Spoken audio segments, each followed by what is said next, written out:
Approchez! Approchez! Asseyez-vous près du foyer.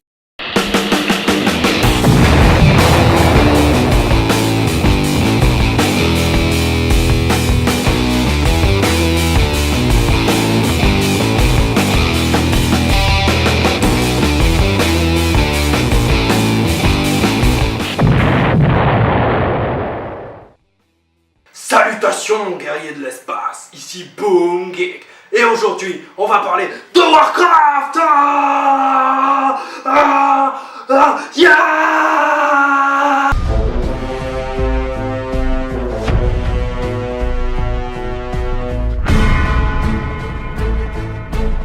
Warcraft, le commencement.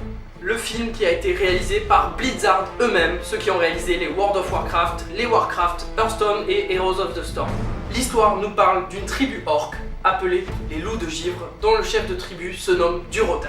Elle va rejoindre de nombreuses autres troupes orques sous le commandement de Gul'dan, un sorcier orque qui possède des étranges pouvoirs et maîtrise ce que l'on appelle le Fel, une formidable source de pouvoir magique. Gul'dan souhaite ouvrir un portail vers le monde des humains car la terre des orques est dévastée.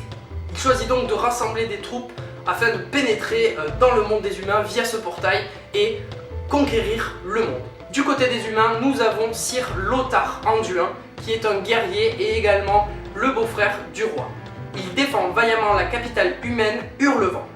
Les humains prennent rapidement conscience du débarquement des orques et se préparent donc à la bataille. Ils ont pour objectif de détruire le portail du côté des humains pour empêcher l'invasion. Seulement 2 magiciens maîtrisent le Fel du côté des humains. Il s'agit du gardien et d'un autre côté de son apprenti Khadgar. Durotan, chef des Loups de Givre, doute du commandement de Gul'dan. En effet, il se rend compte que c'est peut-être le Fel qui a détruit son propre monde et se dit que c'est un éternel recommencement, que si le Fel arrive jusqu'aux humains, il va détruire également leur monde. Durotan cherche donc à détruire et à tuer Gul'dan pour éviter de détruire de nouveaux mondes. Il souhaite intégrer le monde des hommes, mais de manière pacifique. C'est donc une lutte à plusieurs échelles que nous livre le film, ce qui nous permet de rester en haleine durant toute l'histoire. En parlant d'histoire, vous l'aurez compris, celle-ci est riche et elle n'est en rien bâclée. C'est là que je félicite Blizzard parce qu'on sait que les adaptations de jeux vidéo en film n'est pas toujours une réussite. Donc c'est vraiment un effort supplémentaire qu'ils ont fait de chercher une histoire vraiment complexe, bien construite, qui a du sens.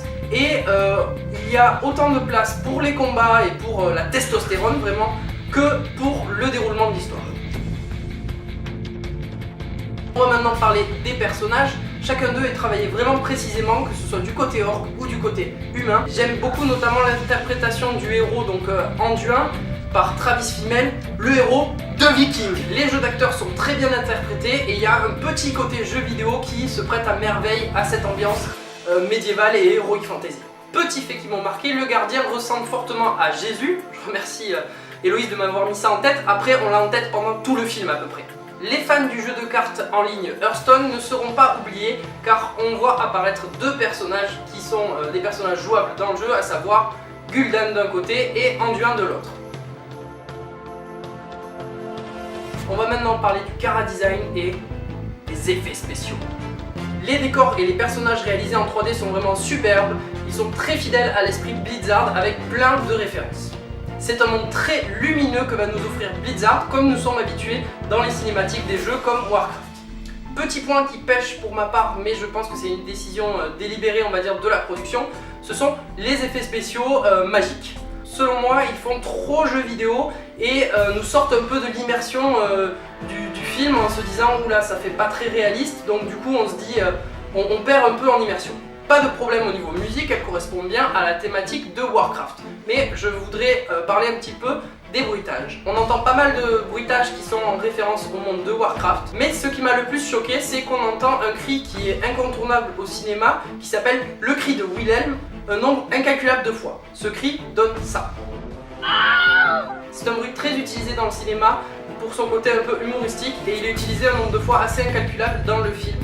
Ce qui lui apporte un côté assez décalé, donc on peut aimer ou ne pas aimer. Moi j'ai trouvé que ça a enlevé un petit peu d'immersion aussi dans le film, et ça nous ramène un peu à la réalité, donc ça m'a un petit peu dérangé. C'est donc un film sans prise de tête que nous livre Blizzard, avec une histoire rondement menée, qui est somme toute très classique, donc aucun problème pour s'immerger dans l'histoire.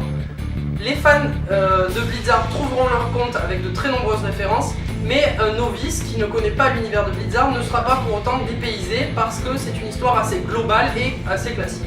Pour cette belle réalisation, je donne la note de 8 sur 10. Pourquoi 8 sur 10? Parce qu'il y a eu des petits problèmes, comme je vous ai dit, de certaines incohérences au niveau des effets spéciaux, etc. Mais comme c'est un choix délibéré de la production, ça passe très très bien. Il s'agit du premier chapitre d'une trilogie qui s'annonce très intéressante et qui semble faire plaisir aux fans, avoir été réalisée par des passionnés. C'est déjà la fin de cette petite vidéo sur Warcraft. N'hésitez pas à mettre dans les commentaires votre avis sur le film si vous l'avez vu, ça m'intéresse vraiment. Sur ce, à très bientôt, prenez soin de vous et je vous dis... Travail terminé.